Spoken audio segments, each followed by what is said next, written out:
কুমিল্লার তিতাস উপজেলার বাতাকান্দি রায়পুর সড়কে দক্ষিণ আকালিয়া খালের উপর নির্মাণাধীন একটি সেতু নকশা ও ঢালাইয়ের ত্রুটির কারণে ভেঙে ফেলা হচ্ছে।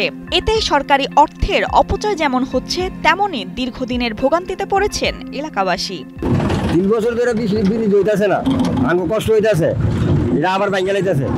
আঙ্গু গাড়ির আর বিরাট ক্ষতি হয়, জানের ক্ষতি হয়। এলজিইডি সূত্রে জানা যায় 3,60,00,000 টাকা ব্যয়ে 28 মিটার দৈর্ঘ্য ও 9.10 মিটার প্রস্থের সেতুটি নির্মাণের দায়িত্ব পায় আর কনস্ট্রাকশন।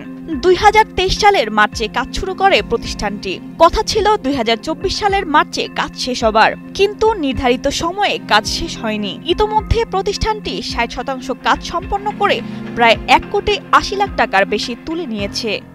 এই যে দেখেন অলরেডি ব্রিজ কিন্তু ভাঙতেছে। আমরা চাই এই দুর্নীতি যেন বন্ধ। কি বলো তোমরা? এই ব্রিজ দ্রুততম সংস্কার করতে হবে, না হয় আপনারা দেখেন এইখানে ব্রিজ হচ্ছে, এইখানে বালু ভরাট করা হচ্ছে। এগুলো কি? এইগুলা বন্ধ করতে হবে। আমাদের এখানে ছোট্ট একটা কালভার্ট প্রয়োজন, এখানে 3,60,00,000 টাকার বাজেট আসছে, অথচ আজকে 3 বছর যাবত এই তালবাহানা। পদ্মা সেতু, মেট্রো রেল এবং এলিভেটেড এক্সপ্রেসওয়ে নির্মাণের গর্বিত অংশীদার বসুন্ধরা সিমেন্ট। এলজিইডির তিতাস অফিস থেকে জানা যায়, ঠিকাদার প্রতিষ্ঠান নিয়ম ভঙ্গ করায় কাঠামোগত ত্রুটি দেখা দিয়েছে। যে ব্রিজটা আসলে এখানে কনস্ট্রাকশন করা হচ্ছে, সেটা যে অংশটুকু ওরা কাস্টিং করছিল, বিশেষ করে গার্ডারটা, আমাদের এটা একটু স্পেশাল ডিজাইনের কাউন্টারফোর্স বিম সহ যে গার্ডারটা ছিল, ওটা মনোলিথিক ঢালাই করার কথা স্ল্যাব সহ, বাট ওনারা শুধু গার্ডার কাস্টিং করছে, যার কারণে আমরা এটা মনোলিথিক না হওয়ার কারণে, এটা স্পেসিফিকেশন বহির্ভূত হওয়ার কারণে এটা ভেঙে ফেলা হচ্ছে, এবং ঠিকাদার এটা ভেঙে এটা ক্লিয়ার করে নতুন করে আবার গার্ডার তৈরি করে দিবে মনোলিথিক ঢালাই সহ। আর এই ব্রিজের আমাদের যে ডিউরেশনটা, এটা ডিসেম্বর 2025 পর্যন্ত, 30 ডিসেম্বর এটা এক্সটেনশন করা আছে। আর ঠিকাদার এর মধ্যে কাজটা আমাদের সম্পূর্ণ বুঝাই দেবে। 9 অক্টোবর বৃহস্পতিবার সরজমিনে গিয়ে দেখা যায় শ্রমিকরা যন্ত্রের সাহায্যে নির্মাণাধীন সেতুটির ত্রুটিপূর্ণ অংশ ভাঙছেন।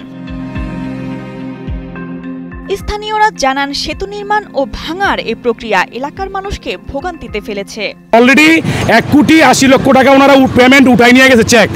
এখন পর্যন্ত সাধারণ জনগণ, সিএনজি ড্রাইভার, অটো ড্রাইভার, যেই কোনো গাড়ি ড্রাইভার পর্যন্ত ভোগান্তি, ইভেন সাধারণ জনগণের ভোগান্তি। তারপরে আপনি একটা বিষয় সব লক্ষ্য করে দেখেন যে প্রেগনেন্সি অবস্থায় যে মহিলাগুলা, তারা কিভাবে এই রাস্তা দিয়ে পারাপার হবে। এখানে কিন্তু এত বড় ব্রিজ আমার কোনো দরকার ছিল না।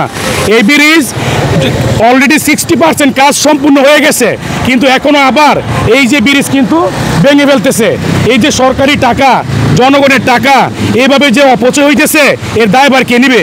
এ ব্যাপারে মেসার্স আর কনস্ট্রাকশনের স্বত্বাধিকারী মুকুল মিয়ার সঙ্গে যোগাযোগ করার চেষ্টা করা হলেও সম্ভব হয়নি। এলাকাবাসীর দাবি, দ্রুত অসম্পূর্ণ সেতুর কাজ সম্পন্ন করা হোক, সেই সাথে অনিয়মকারীদের বিরুদ্ধে নেওয়া হোক আইনি পদক্ষেপ। কুমিল্লা থেকে তাসিন তিহামের পাঠানো তথ্য ও চিত্রে ডেস্ক রিপোর্ট, কালের কণ্ঠ।